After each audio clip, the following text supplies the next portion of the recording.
नमस्कार, आप देख रहे हैं बहस का नंबर 1 शो ताल ठोक के। मैं अखिलेश आनंद हूं। कोई कहे कि उसके लिए देश से ऊपर धर्म है, तो ऐसे लोगों को क्या कहेंगे? कोई संविधान को ही चुनौती देने लगे, ऐसे लोगों को क्या कहना चाहिए? इस्लामिक स्कॉलर हैं मुफ्ती नदवी। दीन को देश से ऊपर उन्होंने कहा। नदवी ने शरिया को संविधान से ऊपर बताया है। शरिया में ही नदवी ने समस्याओं का हल कहा है। ऐसे में बहस जरूरी है, क्योंकि नदवी का बयान कहीं ना कहीं देश को नीचा दिखाने की कोशिश है। मुफ्ती के बयान से मुस्लिमों में गलत मैसेज जा सकता है। मुस्लिम समाज को ऐसे स्कॉलर को बताने की जरूरत है कि वो क्या सोचते हैं। तो सवाल यही है, क्या मुफ्ती नदवी धर्म के नाम पर भड़का नहीं रहे? क्या नदवी शरिया शासन लागू करना चाहते हैं? मुफ्ती नदवी देश और संविधान को चुनौती दे रहे हैं क्या?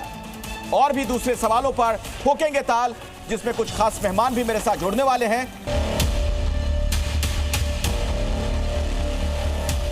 तो देश से ऊपर दीन कैसे, यही हमारा आज का बुनियादी सवाल है। इसी के इर्द गिर्द ये पूरी बहस होने वाली है। जो खास मेहमान मेरे साथ जुड़ गए उनसे मैं आपका सबसे पहले परिचय करवा दूं। आरपी सिंह भारतीय जनता पार्टी के वरिष्ठ नेता हमारे साथ मौजूद हैं। मुफ्ती शमून कासमी हमारे साथ हैं, चेयरमैन हैं आप उत्तराखंड मदरसा बोर्ड के। विनोद बंसल विश्व हिंदू परिषद के प्रवक्ता हमारे साथ जुड़ चुके हैं। साजिद रशीदी अध्यक्ष हैं AIIA के, उनसे भी बातचीत करेंगे। तारिक खान हमारे साथ हैं समाजवादी पार्टी से। निवान शर्मा प्रवक्ता आम आदमी पार्टी हमारे साथ मौजूद हैं। मुमताज आलम रिजवी इस्लामिक स्कॉलर हैं और अंबर जैदी भी हमारे साथ हैं, सोशल एक्टिविस्ट। सभी लोगों से बातचीत होगी, लेकिन सबसे पहले रशीदी साहब आप ही के पास आना चाहूंगा। क्या इस्लाम संविधान से बड़ा है?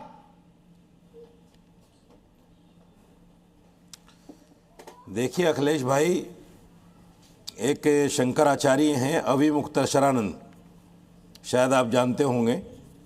4 शंकराचार्यों में से एक शंकराचार्य हैं। उनसे जब देश के एक प्रतिष्ठित चैनल के एंकर ने पूछा कि भाई गीता बड़ी है या संविधान, तो उन्होंने कहा गीता बड़ी है। तो जो जवाब अभिमुक्तशरानंद जी का है धर्म और संविधान के बारे में, वही मेरा है। उन्हीं से प्रभावित हैं आप या आप कुछ और कहना चाह रहे हैं? नहीं, आप मुझे बताइए ये सवाल आता क्यों है, और ये सवाल मुसलमानों से ही क्यों पूछा जाता है? नहीं, मैं ये जानना चाह रहा हूं रशीदी साहब, थोड़ा सा इसको क्लियर करिए पहले, क्योंकि सबसे पहले मैं आपके पास इसीलिए आया हूं। देश तो संविधान से चलता है। आप लोग भी बार बार संविधान की दुहाई देते हैं कि संविधान सबसे ऊपर है, सर्वोपरि है। फिर ये धर्म उससे ऊपर कैसे हो गया? नहीं, मेरी बात ही नहीं समझ पा रहे हैं। थोड़ा रुकिए सेकंड। मैं आपसे ये पूछना चाहता हूं मौलाना साहब कि मुसलमानों से क्यों पूछा जाता है? मुसलमानों से क्यों पूछा जाता है ये सवाल? क्या मुसलमान राष्ट्रभक्त नहीं है? क्या मुसलमान ने देश को आजादी में जाने नहीं दी? क्या मुसलमान अपने देश को प्यार नहीं करता? सवाल मुसलमान और हिंदू का नहीं है। सुनिए मेरी बात रशीदी साहब, आप थोड़ा सा इसको भटका रहे हैं। अखिलेश भाई सुनो, टू द पॉइंट बात करिए। मैं क्या बोल रहा हूं, संविधान बड़ा है या कोई धर्म बड़ा है, इस्लाम बड़ा है? अरे सुनिए, देखिए हम प्रोग्राम कर रहे हैं, केबीसी नहीं खेल रहे हैं। यस या नो की बात नहीं होती है। अरे आप तो ये कुछ तो आपकी राय होगी ना भाई इस पर, यस नो कैसे नहीं होता है? 580 दलितों की हत्या कर दी। सुनिए, मेरी बात सुनिए पहले पूरी। ये सवाल आप उनसे पूछिए जिन्होंने NCRB के डाटे के मुताबिक 580 दलितों को मार दिया 2022 से अब तक, जिन्होंने 42 मुसलमानों की मौत। देश से ऊपर इस्लाम हो गया। सवाल मेरा ये है, जो बयान दिया गया मुफ्ती नदवी की तरफ से, उनसे पूछिए उसके जवाब में क्या क्या बातें आप कह रहे हैं? आरपी सिंह आपको कुछ जवाब देना चाह रहे हैं। बहुत दिसंबर में ईसाइयों के चर्च तोड़े हैं। ठीक है, आता हूं, उन चीजों पर भी आता हूं। रशीदी साहब एक एक करके आते हैं, वो विषय भी मैं उठाऊंगा जो आप कह रहे हैं। आरपी सिंह जी आपको कुछ जवाब देना चाह रहे थे बहुत देर से, जरा उनको सुन लेते हैं। ये धर्म बड़ा है। ठीक, आरपी सिंह जी। नहीं, मेरा तो मूल आपका जो प्रश्न था उस पर ही मेरा आगे बात है कि बात धर्म की बात नहीं है जी। आप धर्म को मानिए, परंतु आपका एक लॉ बनाया, आपने कानून बनाया जीवन पद्धति के लिए, वो देश के संविधान से ऊपर है या नहीं है, ये इशू है। ये असल में क्या कह रहे हैं कि शरिया जो कि इनका कानून है, इस्लामिक कानून है, वो देश से आप धर्म को मानिए, अपना करते रहिए ना, कौन रोक रहा है जी? आप मस्जिद जाइए, आप नमाज पढ़िए, आप धर्म का प्रचार करिए, कोई दिक्कत नहीं है। परंतु एक मिनट सर, आपको टोका नहीं मैंने, आपको मानते ही नहीं मानते। जिन्होंने कहा संविधान से बड़ी गीता है, तो अपने नाम पर अपने नाम की जिन्होंने कहा संविधान से बड़ी गीता है, पुराना बात एक कीजिए उनसे। एक एक करके बोलिए भाई, एक एक करके बोलिए। आरपी सिंह को खत्म करने दीजिए। रशीदी जी आता हूं आपके पास, पहले बोलने दीजिए। आरपी सिंह तो बुरा नहीं है। शीशा देखो, शीशा देखने में कितनी आरपी सिंह जुम्मन होती है। मुक्तसरानंद से बात मैंने अभी कीजिए शुरू जाके। नहीं किया और शीशा दिखाया, दिक्कत हो गई इनको। अरे उनसे अभी पूछिए तो- जाके शंकराचार्य से क्या बात कर रहे हैं मैं आप? बोलता हूँ ना, मैं बोल रहा हूँ मुसलमानों से बात कर रहे भगवत हैं। गीता और कुरान। आप उनसे अरे पूछे सुनिए ना, जिन्होंने चर्च तोड़े हैं 25 दिसंबर में। अरे जवाब तो ले लीजिए इन्होंने रशीदी चर्च साहब। तोड़े मैंने हैं, आपसे उनसे जाके। डिबेट ही मैंने आप ही से शुरू की, आपकी बात आ चुकी है। अब दोबारा आप आइएगा, लेकिन पहले बोलने दीजिए। आरपी सिंह जल्दी खत्म करेंगे। पूछिए उनसे, आरपी सिंह जी, पूछिए उनसे जिन्होंने पीतमपुरा में एक सिख फैमिली को मारा अरे है। साजिद रशीदी भाई, थोड़ा सा इंतजार जाके। करिए, धैर्य का परिचय शर्म दीजिए। आती है? बाकी मेहमान भी वेट कर रहे हैं अपनी शर्म बारी आती के है लिए। उनको? आरपी सिंह को खत्म आपको करने शर्म दीजिए आती पहले। है? आप रुक जाइए, रुक जाइए। एक साजिद सिख जी, फैमिली रिक्वेस्ट को कर रहा हूं मारा आपसे, जा मेरी रहा गुजारिश है, है रुक जाइए। और आप बीजेपी के सिर्फ आरपी सिंह जी की बात अभी जाएगी। आरपी सिंह जी जल्दी से बात खत्म करेंगे। शर्म आती है कुछ?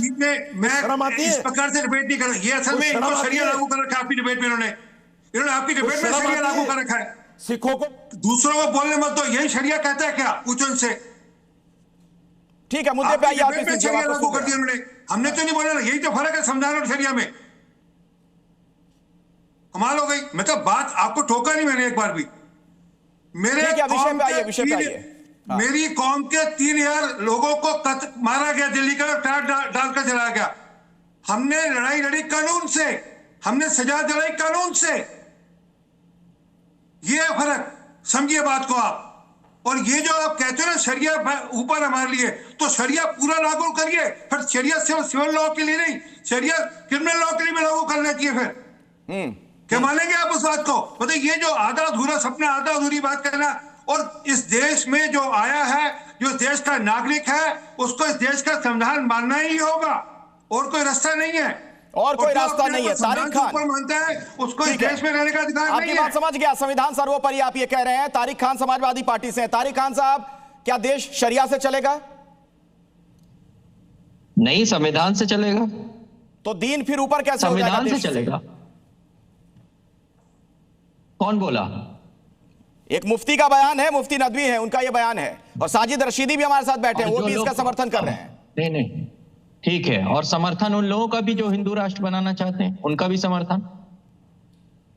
देवकीनंदन ठाकुर खुलकर कहते हैं कि हिंदू राष्ट्र बना देना चाहिए। आरएसएस के प्रमुख भी कहते हैं कि हिंदू राष्ट्र बना देना चाहिए। तो फिर क्या होगा? फिर उन लोगों की बात नहीं करेंगे आप। इन लोगों को सजा दीजिए जो लोग इस बात को कह रहे हैं। दोनों तरफ की बात कीजिए। आप तो एक तरफा बात कर रहे हैं एंकर महोदय। फिर उन लोगों को मैं भी सवाल सजा पूछ दीजिए रहा जो हूं, मैं हिंदू बात राष्ट्र नहीं कर रहा हूं, मैं बनाना सवाल चाहते पूछ रहा हूं। आप अपनी बात रखिए। नहीं, तो आपका सवाल- काम है जवाब नहीं, देना। सवाल- आप सवाल पूछिए बीजेपी के प्रवक्ता से, बिल्कुल पूछिए। तो मुझे वो लोग सरकार जवाब में नहीं, मैं मेरा काम बीजेपी सवाल पूछना है। बीजेपी के पास मेरा काम सवाल पूछना है। मैंने बीजेपी आपसे सवाल पूछा, आप जवाब दीजिए। हाँ, बिल्कुल। भारत देश संविधान से चलेगा। और अगर किसी से भी ये चयन करने को कहा जाता है कि आपके लिए संविधान बड़ा है या आपका देश बड़ा है, बिल्कुल संविधान बड़ा है। और दोनों की तुलना ही नहीं है, क्योंकि संविधान के अंदर ही चलिए ठीक है, धार्मिक ये बड़ी स्वतंत्रता अच्छी आप बात दे रखी आपने है, कही। उसका एक सब लेकिन है। मुमताज साहब, ठीक है, आपकी बात समझ गया। मुमताज आलम रिजवी, फिर इस तरीके के बयान क्यों दिए जाते हैं? क्या ये भड़काने के लिए दिया जाता है? जानबूझकर इस तरह की बात कही जाती है? बहुत बहुत शुक्रिया अखिलेश भाई। देखिए, ये बार बार बहस जो आती है कि संविधान बड़ा है, कि धर्म बड़ा है, दीन बड़ा है, ये सब आपस में झगड़ा कराने की बात है। और मैं कहता हूँ कि इसमें ऐसा लगता है कई बार कि कोई बाहरी ताकतें हैं क्या? ये कौन लोग हैं जो इस तरीके के रोज सवाल खड़े कर देते हैं? साजिद रशीदी को आप बाहरी मान रहे हैं क्या? नहीं, वो साजिद रशीदी जी हमारे की साथ, बात उन्होंने भी ये बात कही है। नहीं, साजिद रशीदी की आपने बात नहीं सुनी गौर से। उन्होंने कहा कि आप ये सवाल, जिन्होंने कहा गीता बड़ी है संविधान से, उनसे आपने ये सवाल क्यों नहीं पूछा? बिल्कुल पूछा, सबसे पूछा जाता है, सबसे पूछा जाता है। लेकिन अगर आप शरिया को कोई बड़ा बताने लग जाएगा तो सवाल तो पूछा जाएगा ना भाई। अरे भाई, तो ये आपने गीता वालों से क्यों नहीं पूछा? बिल्कुल फिर पूछा। आपने अरे आपने सुना नहीं होगा, कई डिबेट हम कर चुके हैं इस पर। एक मिनट, आप ये बताइए कि जो लोग हिंदू राष्ट्र की बात कर रहे हैं, हाँ, वो क्यों कर रहे हैं? क्या ये संविधान के खिलाफ नहीं है? आप तो उनको कहते हैं कि साहब अब आ गए, अब ताकत में आ गए, जोश में आ गए, हाँ, अब जागृत हो गए, ये सब चलाते हो। तो ये उसका जवाब है क्या? ये उसका जवाब है। हिंदू राष्ट्र वाला जवाब मैं लेता हूं विनोद बंसल जी से, लेकिन क्या ये उसका जवाब है कि कहा जा रहा है कि शरिया से जवाब हो सकता? ये जवाब है। क्यों जवाब विनोद बंसल जी, ये एक जवाब है। नहीं हो सकता। मुमताज आलम रिजवी कह रहे हैं कि फिर एक जवाब है। आप लोग क्यों कहते हैं? आप लोग हिंदू राष्ट्र की बात क्यों कहते हैं? चलाना है, ठीक है, समझ गया आपकी बात हो गई। विनोद बंसल जी, हिंदू राष्ट्र की बात क्यों कही जाती है? कह रहे हैं ये उसी का जवाब है जी। मैं सुनो, हिंदू राष्ट्र की बात कही नहीं जाती। हमें कुछ नहीं बनाना, चिंता मत करो, हम कुछ नहीं बनाने जा रहे।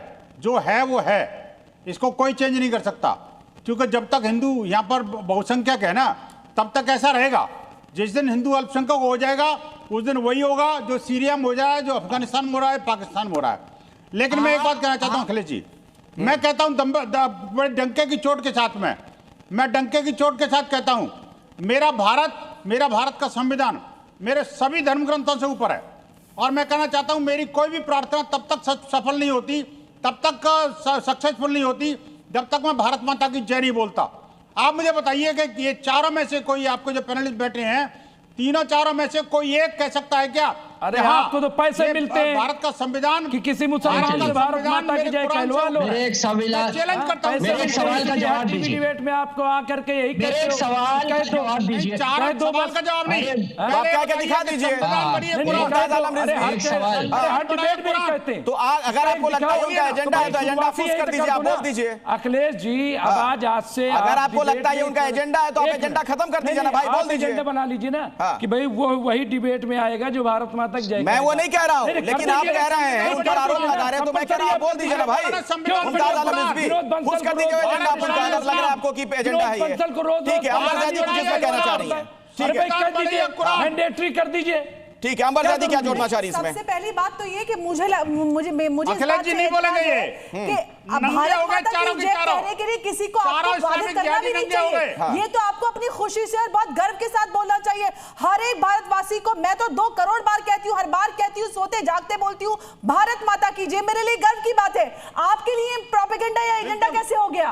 अगर आप बना दिया गया, बनाया गया हुआ नहीं है, आप बोल दीजिए बनाया गया। इनके कहने बोलेंगे, इनके कहने की हर बार आएंगे, इनके कहने पे बोल दीजिए। आप बोलेंगे भाई कहीं कुछ होता है तो, अरे भाई कहीं तो है। कमाल हो गया। अंबर जी हर डिबेट में आते हैं, हर डिबेट में आते हैं। अभी हम कहते हैं कि अल्लाह अकबर कहिए, नारे तकबीर अल्लाह अकबर कहिए, नारे तकबीर, आप मुसलमान है ना, नारे तकबीर अल्लाह अकबर कहिए, नारे तकबीर अल्लाह अकबर कहिए, तो भारत माता की जय। जहाँ मुझे जरूरत होगी बोलूंगा, जहाँ जरूरत होगी बोलूंगा। कहिए नारे तकबीर अल्लाह अकबर, नारे रसालत या रसूल अल्लाह कहिए, कहिए ना, कहिए। अगर हम हर वक्त आपको टोकेंगे तो आपको बुरा लगेगा नहीं? हर वक्त हम आपका इम्तिहान लें कि आप मुसलमान है कि नहीं, आप मुसलमान है कि नहीं, आपको बुरा नहीं लगेगा? इसी तरीके से हमें बुरा लगता है जब हर वक्त हमें टेस्ट लिया जाता है कि हम भारतीय है कि नहीं, राष्ट्रवादी है कि नहीं। अरे क्या शर्मनाक बात है। आप कह रहे ना, हम कह रहे नारे तकबीर कहिए, कहिए नारे तकबीर, मुझे तो कहिए ना नारे तकबीर मुसलमान है तो नारे तकबीर 2000 बार बोलूंगी। आप कहिए नारे रसालत या रसूल अल्लाह। तो भाई यही बात तो है, यही बात तो है, यही बात तो है। आपकी कई बात बोल रही हैं, आप नहीं बोल रहे, समझ गया। हम तो 50 बार बोल देते हैं, आप हमें जानते ही नहीं अखिलेश जी, आप जानते ही नहीं है। बोल क्यों नहीं? मैं तो वो कह रही है बोल दूंगा जो ये भी नहीं बोल पाएंगी। मैं वो आदमी हूँ, लेकिन जब इंटेंशनली, जब ये साबित करने के लिए कि ये देशभक्त हैं, राष्ट्रवादी हैं, तो मैं किसी भी ऐसे आदमी को ऐसे जवाब नहीं दे सकता। कैसे नहीं दूंगा कि आप हर डिबेट में आएंगे, हर डिबेट में। अब मैं आ जाऊं हर डिबेट में और अंबर ज़ैदी से कहूं कि आप मुसलमान हैं तो कहिए नारे तकबीर, इनको अच्छा लगेगा? नहीं, हमें कोई शर्म नहीं लगती। ऐसे लोगों के लिए हम नहीं शर्माते हैं। ठीक है, हम देश के लिए कुर्बानी देते हैं, देश के लिए कुर्बानी देंगे, हम भी देंगे, हमारी औलादें भी देंगे। हम असल में राष्ट्रवादी हैं। अरे हो गया भाई, हो गया। एक मिनट। ये तमाम लोग हैं जो भारत माता को बेचने का काम कर रहे हैं। मैं उनके एक मिनट ज़ैदी जी, एक मिनट। पूरा देश बेचे डाल रहे हैं। अरे भाई बहस को आगे बढ़ाने दीजिए, रुक जाइए। आप दोनों एक साथ ऐसे मत चिल्लाइए, एक मिनट रुकिए। मुफ्ती शमून कासमी ये कह रहे हैं रिजवी साहब यहां पर कि ये मुसलमानों की हमेशा परीक्षा ली जाती है। क्या ये आपको लगता है कि वाकई ये कोई टेस्ट लिया जा रहा है और इस वजह से वो आहत इसलिए कह रहे हैं मैं नहीं बोलूंगा? देखो अखिलेश, क्या वो बोलना नहीं चाहते हैं दिल से? देखिए अखिलेश जी, जहाँ से आपने शुरू किया था ना, मैं उस तरफ आना चाहता हूँ। उत्तराखंड राज्य में हमारे मुख्यमंत्री पुष्कर सिंह धामी जी एक कानून लेकर के आए इस देश के अंदर पहली बार यूसीसी, यक्सा सिविल कोड, हमने उस वक्त ये कहा था कि यक्सा सिविल कोड किसी भी धर्म के ख़िलाफ़ नहीं है, इस्लाम के भी नहीं है। ये जो लोग आज बातें करते हैं, पहले इस्लाम को समझ लें और इस्लाम को अपने चरित्र में ले आएं। तो मैं दावे के साथ ही आपसे कह रहा हूं कि इन्हें भारत माता की जय बोलने में कोई दिक्कत महसूस नहीं होगी। और भारत माता की जय कोई भी ऐसा शब्द नहीं है कि जिससे आप धार्मिक तौर से गुनहगार होते हों। भारत माता की जय, हिंदुस्तान जिंदाबाद, यही तो है। अब सवाल ये आ गया है कि जिस धरती पर हमने जन्म लिया वो भारत, वो मिट्टी हमारी माँ है जहां से हमने जन्म लिया है, और उस माँ की अस्मत, उस माँ की इज्जत, उसकी रेस्पेक्ट, ये हमारा फर्ज अव्वलीन है। तो देश बड़ा ये धर्म, देश बड़ा ये धर्म। मैं वही कह रहा हूं कि अगर देश नहीं है तो कहां होगा धर्म, जरा ये पूछ लो इनसे। अगर धर्म, देश नहीं है तो धर्म कहां होगा? ना धर्म होगा ना धर्माचार्य होंगे। ठीक है, तो देश ही सर्वोपरि। ठीक है, निवान शर्मा जी, देश ही उत्तराखंड में निवान शर्मा मेरे साथ है, आम आदमी पार्टी से। अरे रिजवी साहब, तांडव मचा हुआ है उत्तराखंड में। साहब मैं आऊंगा आपके पास, आपकी बारी होगी, जवाब दीजिएगा। निवान शर्मा अपनी बात नहीं रख पाए अभी तक। निवान शर्मा जी, आपसे भी यही सवाल है, क्या आप इत्तेफाक रखते हैं इस बात से जो कुछ मौलाना कह रहे हैं कि दीन देश से बड़ा है?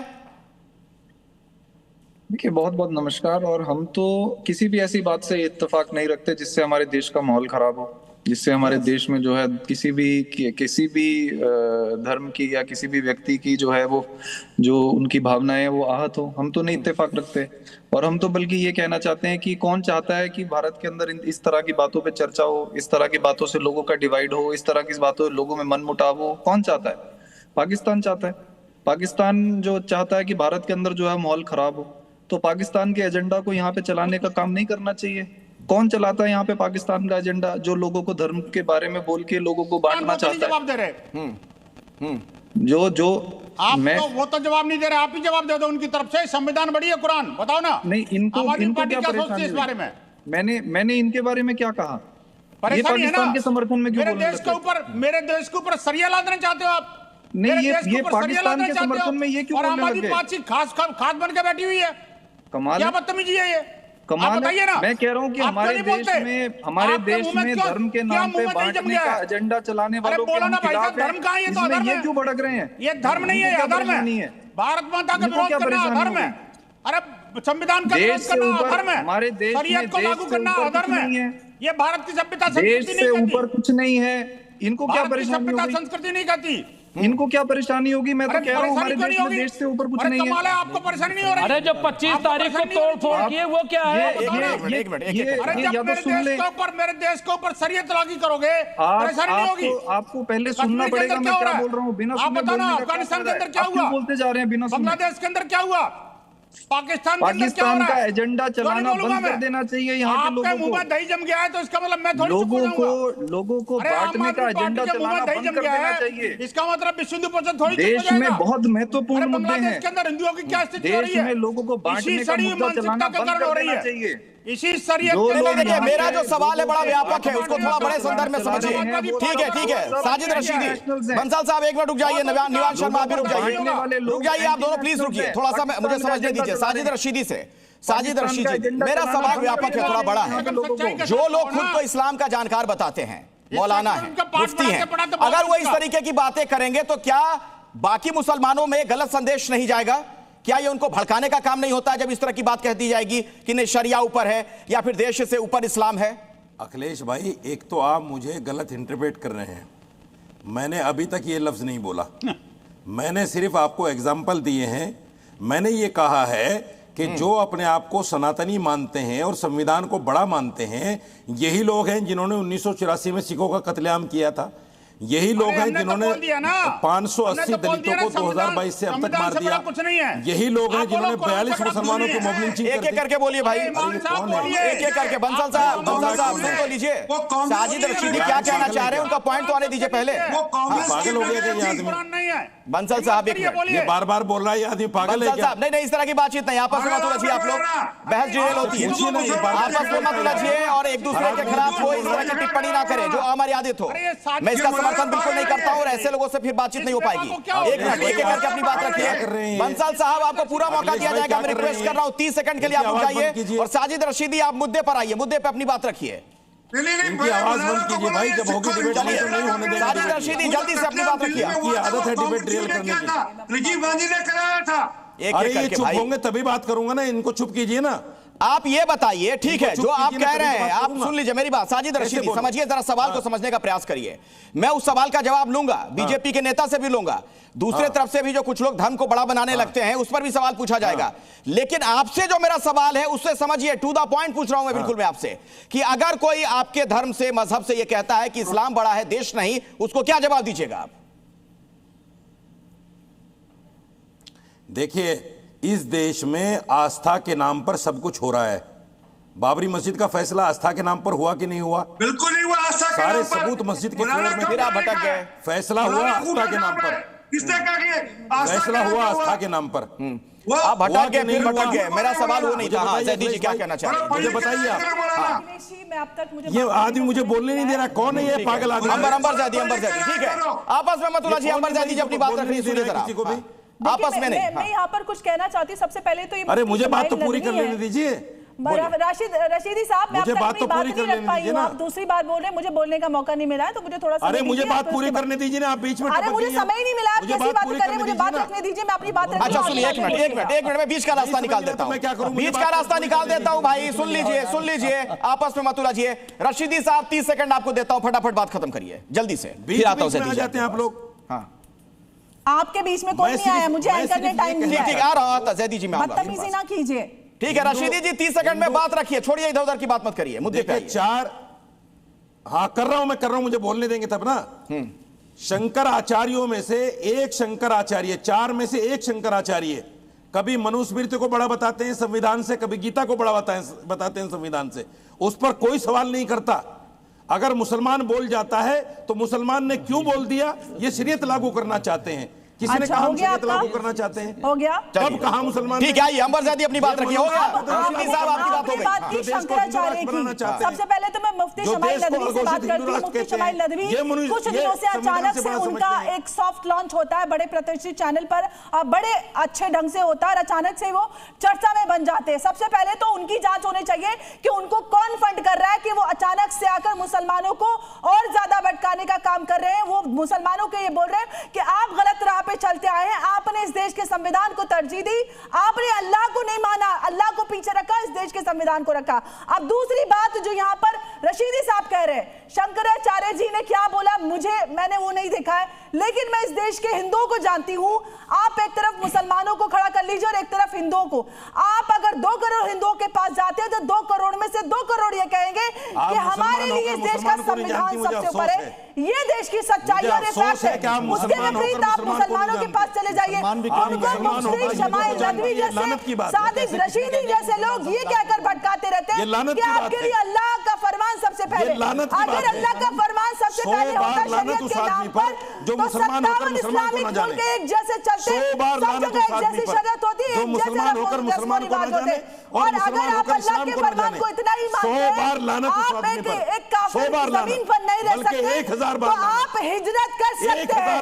सबके सब 25 करोड़ यहाँ से हिजरत करके चले जाए। जो मुसलमान होकर संविधान से चलता था, मुसलमान होकर इस्लाम को नहीं जानता, मुसलमान होकर कुरान को नहीं जानता, मुसलमान होकर अल्लाह को नहीं जानता, मुसलमान होकर रसूल को नहीं जानता, मुसलमान लेकिन रशीदी साहब जो कह रहे हैं उनका सवाल मैं आरपी सिंह जी तक पहुंचा देता हूं। ठीक है, एक मिनट रुक जाइए।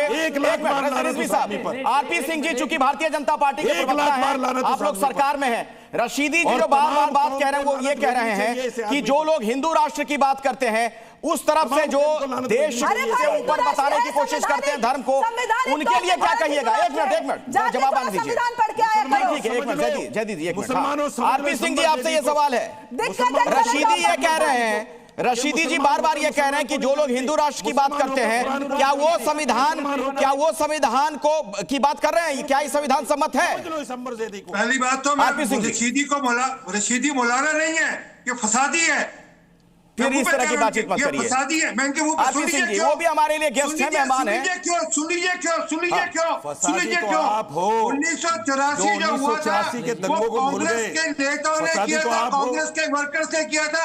हिंदू सिखों में झगड़ा नहीं था वो। अरे सनातनी थे कि नहीं थे वो सनातनी थे कि नहीं, वो सनातनी थे कि नहीं, वो सनातनी थे कि नहीं। रशीदी जी चुप हो जाइए भाई, आपने अपनी बारी में सारी बात रखी, जवाब तो आने दीजिए। रनिंग कमेंट्री करने का क्या मतलब है रशीदी साहब? आरपी सिंह जी को अपनी बात रखने दीजिए। सिर्फ आरपी सिंह की आवाज अभी ऑन एयर जाएगी, बोलने दीजिए आरपी सिंह जी को। आपके कौम में रुक जाइए आप लोग, आरपी सिंह को बोलने दीजिए प्लीज। भाई बीजेपी के प्रवक्ता हैं, भारतीय जनता पार्टी की सरकार है, तो जवाब तो ले लीजिए। जब आरोप आप लगा रहे हैं तो जवाब तो लीजिए। आरपी सिंह जी बोलिए। मैं वापस रिपीट करता हूं, मौलाना जानकर फसाद कराना चाहते हैं। सच यह है कि जो दिल्ली में कत्ल हुआ उसमें मुसलमान भी थे, कांग्रेस के नेता उसमें बाकी भी थे, पर जो सबके सब कांग्रेस के नेता होने के कारण से उन्होंने कत्लेआम किया दिल्ली के अंदर। वो इसलिए नहीं किया कोई हिंदू सिखों का झगड़ा था, वो उन्होंने पूरी की पूरी अपनी जो 3 ईयर सिखों का कत्ल किया वो कांग्रेस वर्सेस सिखों का था मामला। और मौलाना ये छोड़ दो आप फसाद कराना देश के अंदर। और तीसरी बात, मौलाना जी आप कहते हो कि गीता बड़ी जा शरिया बड़ा, मैं फिर कहता हूं कुरान गीता भागवत गीता कुरान अपनी जगह पर शरिया अपनी जगह है। शरिया कानून है, शरिया मुसलमानों का कानून है, उसमें फर्क है, कुरान नहीं है वो। आप उसको अलग ढंग से समझते हैं। और मैं वापस कह रहा हूं, आप क्या चाहेंगे कि जिस प्रकार से शरिया के अंदर मुसलमान तुझे पता ही नहीं शरीयत क्या है, कुरान क्या लागू करते हैं, क्या बकवास कर रहा है बैठ के। रशीदी साहब, सबसे पहली बात तो यह है कि अमर्यादित भाषा आप ना बोलें, इस तरह की बातचीत नहीं। आप लोग एक दूसरे को इस तरह के संबोधन से संबोधित ना करिए प्लीज। लाखों करोड़ों लोग हम लोग को सुनते हैं भाई, मर्यादा का ख्याल रखिए। ठीक है, काश्मीर में कुछ जोड़ना, एक मिनट रुक जाइए। मुफ्ती कासिम को जोड़ना चाह रहे थे, मुफ्ती कासिम कुरान है, ठीक है, मुफ्ती कासिम कुरान है और कुरान शमुन कासमी। 1947 से पहले यहाँ कोई भी कानून कोई आज़ाद नहीं था, अंग्रेज़ों का हुक्म चलता था और उसी के हिसाब से लोगों की जिंदगी दिनचर्या चलती थी। आज़ादी के बाद से संविधान लागू हुआ और संविधान के अनुसार संविधान के अंदर तमाम धर्मों को आज़ादी दी गई है, मगर ये नहीं कहा गया है कि आप अपने धर्म की सत्ता को कायम करेंगे।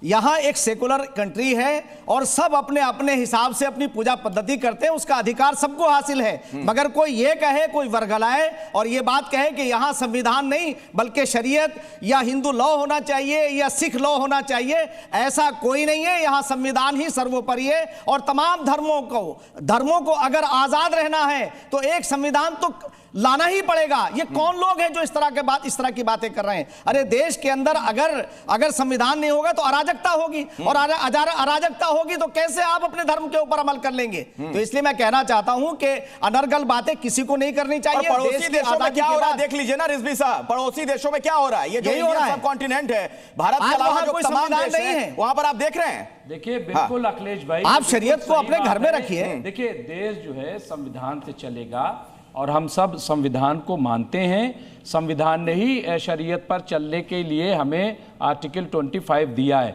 उसमें कोई डाउट नहीं। जो ये बात करता है वो बिल्कुल गलत है। और जहां तक आपने कहा कि पड़ोस में देख लीजिए, यही तो मैं कहना चाहता हूं कि जो लोग यहाँ पे मजहबी जिस तरह के उन्माद फैलाना चाहते हैं हिंदू राष्ट्र के बनाने के नाम पे या दूसरी, वो गलत है, वो नहीं करना चाहिए। वो आप बांग्लादेश और पाकिस्तान के ढर्रे पे देश को मत ले जाइए। हमारा देश अजीम है, महान है और इंशाअल्लाह हमेशा महान और अजीम रहेगा। और हम यहाँ पे यकीनन पुरसुकून अंदाज में रहते आए हैं और पुरसुकून अंदाज में यहाँ के लोगों को रहना चाहिए। जो लोग गड़बड़ कर रहे हैं, मैंने शुरुआत यही की थी बंसल जी, मैंने शुरुआत की थी, कौन लोग हैं जांच कराई जाए इसकी। अंबर जैदीद जी ने सही कहा कि ये अचानक ही कहां से लोग आ जाते हैं ऐसे जो देश में इस तरह से बंटवारे वाली बात करने लगते हैं। तो ये दोनों तरफ जो जहां भी ऐसी बात हो वहां फौरन सरकार को चाहिए कि इसकी जांच कराए। लेकिन अगर सरकार ही ये चाहती हो तो मैं नहीं जानता। मैं उसको कुछ नहीं कहूंगा। अगर वो चाहती कि हिंदू मुस्लिम हो और 20 और 80 की पॉलिटिक्स हो, ठीक है, और हिंदू अपीसमेंट हो, अगर इस पे पॉलिटिक्स हो, यही तो चाहते हैं आप लोग। इस देश में हिंदू राष्ट्र की बात नहीं होनी चाहिए। तो भाई साहब, ये देश महान इसलिए है क्योंकि ये सनातन धरती है और इस देश पे तो सनातन धरती तो कौन नहीं मान रहा भाई? सनातन धरती है तो है। अगर हम ये थोड़ी कह रहे हैं कि सनातन धरती नहीं है। एलिमेंट एक्टिव हो जाए तो अंजाम बांग्लादेश और कौन है? होता है। आप बताइए 25 तारीख को कितने गिरा? हम उनकी बात तो करें, हम उनकी तो हिमायत नहीं करना, मैं उनका तर्जुमान हूं। वो कहां से टपके कहां से आ गए मैं नहीं जानता। ऐसी अनर्गल बातें करते हैं। देखिए मैं उनको, लेकिन एक तरफा नहीं है, तो एक तरफा अंबर जी नहीं है। आप एक तरफा क्यों बोलती हैं? दूसरी 25 तारीख को जिस तरह से तांडव मचाया गया, क्या ये ठीक था? क्या देश में तांडव मचाना? अभी मैं बनारस में देख रहा था, वहां पे कुछ लोग क्रिश्चियन बैठे हुए थे घाट पे, उनको जिस तरह से माफी मंगवाई गई और वहां से भगाया गया, ये क्या है? क्या ये देश की बेइज्जती नहीं हो रही है? ये क्यों हो रहा है? इस पे भी बोलिए, इस पे भी बोलिए अंबर जी। आप अगर वाकई आप स्कॉलर है, वाकई अच्छा बोलती सोशल है, तो दोनों तरफ जान गड़बड़े बोलिए ना। देखिए ये जो सवाल है इसका एक और पहलू है, जरा इसे भी समझिए। एक मिनट, मैं एक तरफा कभी नहीं बोलता, डंके चौक पे करता हूं कि गलत है। साहब आप जब शुरू होते हैं तो चलते ही चले जाते हैं, रुक तो जाइए। जैदी जी 20 सेकंड में खत्म करिए। देखिए मैं अखिलेश ये बात कहना चाहती हूँ कि यहाँ पर रिजवी साहब ने बड़ी अच्छी बातें कही कि बहुत भारत जो है बहुत महान है, बहुत अजीम है। हम तो खुद कहते हैं, आपको ये बात कहने से दिक्कत होती है कि भारत बहुत अजीम और महान है, लेकिन यहाँ पर सबसे बड़ी बात यह है, मैं ये कह रही थी कि भारत अजीम महान इसलिए है क्योंकि ये सनातन धरती और इस धर पे सबसे ज्यादा मेजॉरिटी में हिंदू है। जिस दिन यहाँ पर जनसंख्या मुसलमानों की बढ़ जाएगी उस दिन अंजाम होगा बांग्लादेश और पाकिस्तान जैसा। इसलिए मैं कहती हूँ कि ये लोग जो मुफ्ती शमाइल नदवी जैसे लोग आते हैं फॉरेन फंडिंग पर, जिनको बड़ी हो जाएगा। ठीक है, मेरा एक और सवाल है, सुन लीजिए भाई, ठीक है अंबर ज़ैदी जी आपकी बात हो गई आपकी बात हो गई। ये डर क्यों पैदा कर रहे हैं कि अंबर ज़ैदी जी आपकी बात हो गई। साजिद रशीदी जी, ठीक है, साजिद रशीदी जी को मैं बहस में लाना चाहता हूं। और साजिद रशीदी जी, ऐसे लोग जो इस तरह की बातें करते हैं, अब देखिए ना, उसी में एक एग्जांपल जोड़ देता हूं, संगीत तक को हराम बता दिया इन्होंने। ऐसे लोग तो देश छोड़िए, आपको नहीं लगता कि आपके धर्म के लिए भी खतरनाक हैं जो इस तरीके की बात करें? तो खुद ही बोलते हैं। अखिलेश भाई, राहत इंदौरी ने एक शेर कहा था कि सभी का खून शामिल है यहां की मिट्टी में, किसी के बाप का हिंदुस्तान थोड़ी है। मुझे ऐतराज है उस आदमी पे जिसको सनातन धरती बताता है। ये सिखों की भी धरती है, ये ईसाइयों की भी धरती है, ये मुसलमानों की भी धरती है, ये बुद्धिस्टों की भी धरती है, ये जैनों की भी धरती है।